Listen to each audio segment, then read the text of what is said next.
All right, viewers, let's get you an important voice to talk more about which way is the India-US trade relationship and the larger strategic relationship headed after Donald Trump's rants. And who better than Pramit Pal Chaudhuri joining us for more on this. Pramit, good to have you on the show. Let me start by asking you, what will be the kind of impact that these tariffs are likely to see, though they are going to kick in only on the 7th of August, but what do you think will be the impact?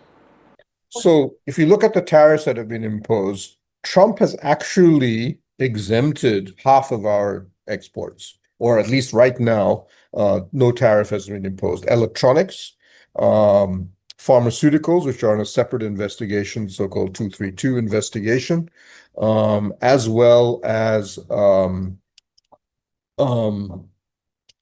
energy products, i.e. petroleum, mainly in our case, mainly petroleum products. So 50% of our exports are already not under this 25% tariff.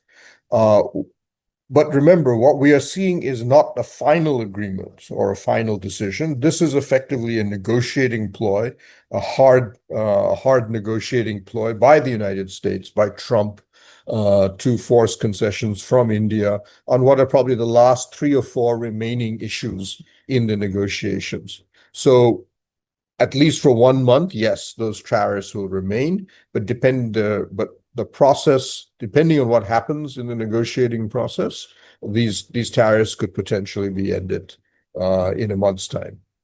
The unusually harsh rants that have come in for Donald Trump. He's not a diplomatic person. He's known to speak his mind, but this is unusually harsh even by his standards. So I think a couple of points to be made here. The negotiations that are stuck right now,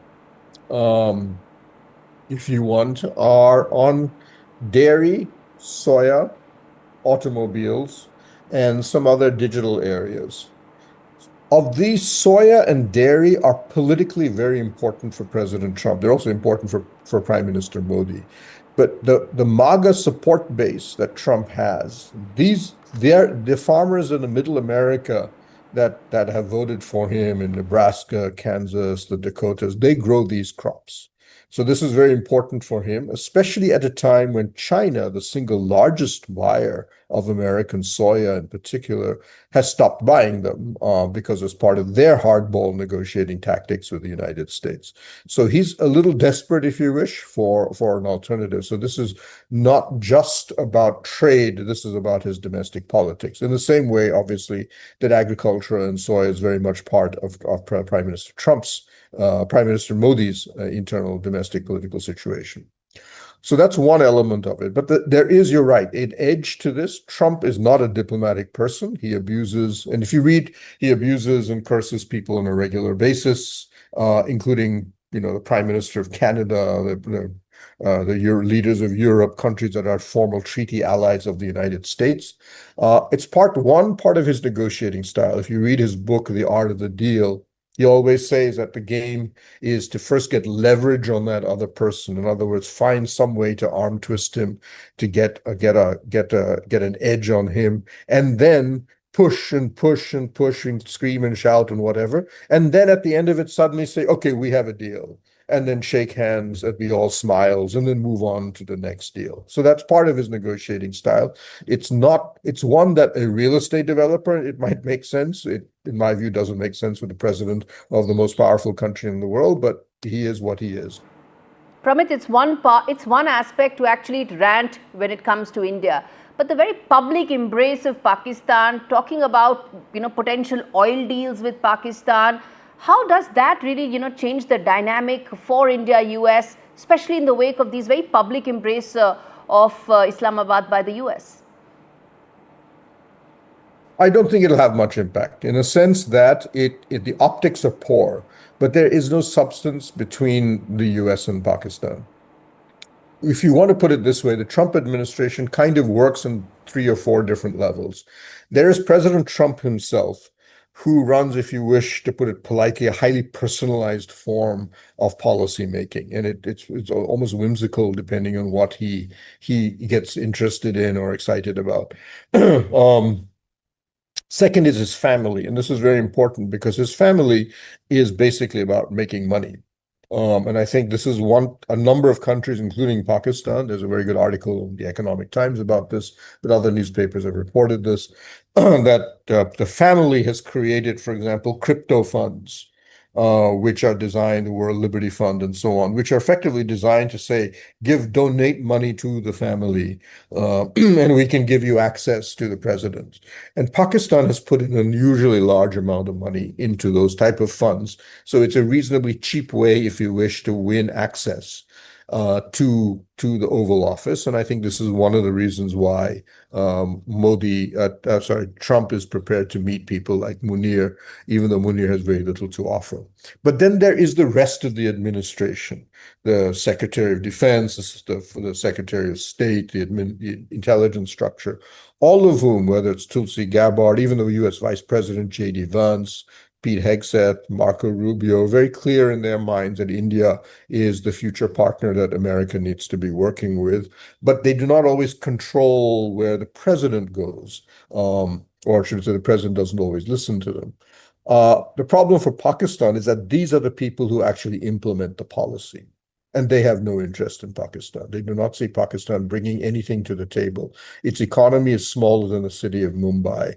It has incredible debt problems. It is on a permanent IMF drip. It's catering one crisis to another. Everybody, even in Pakistan, is laughing at the idea that they can find oil in Pakistan. What do you think will be the way forward in the wake of the fact that there is tensions with regard to the India-US trading relationship, even though on the other aspects, the relationship is very robust and prospering? So what seems to be the case, though, is that Trump has only one real agenda, and that's the trade deal, because that is his personal obsession, that using tariffs, I can reverse the deindustrialization, hollowing out of American manufacturing, because that is the core of his support, is these workers and so on who have lost out to globalization, or whatever you wish to call it. And so I must fulfill that. And I have a simple solution. I have it in the form of just tariffs. Most economists would argue that's simply not enough. His own vice president, when he was running as an independent presidential candidate, was asked about tariffs, and he said, no, we need to be focusing on education, on infrastructure. We have to make America more competitive. Trump is a little too impatient to go down that path, so he's just going to do tariffs. So we have a president who's obsessed with a trade deal. After that, he doesn't seem to actually have any other concerns. In other words, whatever we can tell is that if he gets his trade deal done, and when I've talked to people in his own administration, they basically indicated this, give the president his trade deal. After that, all of the other elements, the strategic relationship, the technology relationship, arguably the most important element of this, the investment, the defense, all of that goes back into the normal establishment structures, the normal ministries, the line ministries, and those will explode. I mean, they will go on in the midst of all of this crazy stuff on the trade front, right? ISRO and NASA launched the world's most expensive satellite. The U.S. State Department and Homeland Security sanction the perpetrator, the terrorist organization from Pakistan that carried out the Pahalgam attacks. America is still offering us a whole set of weapon systems, which they are not offering Pakistan, and so on and so forth. It's almost like you're having this bizarre dichotomy of a mad king at the top running around while his courtiers and the rest of the kingdom are basically functioning just like a perfect normal state. Indeed, everybody is, and so are we right here, and we're going to decode that. But thanks so much, Pramit Pal Chaudhuri, for joining us on this edition of India Sense.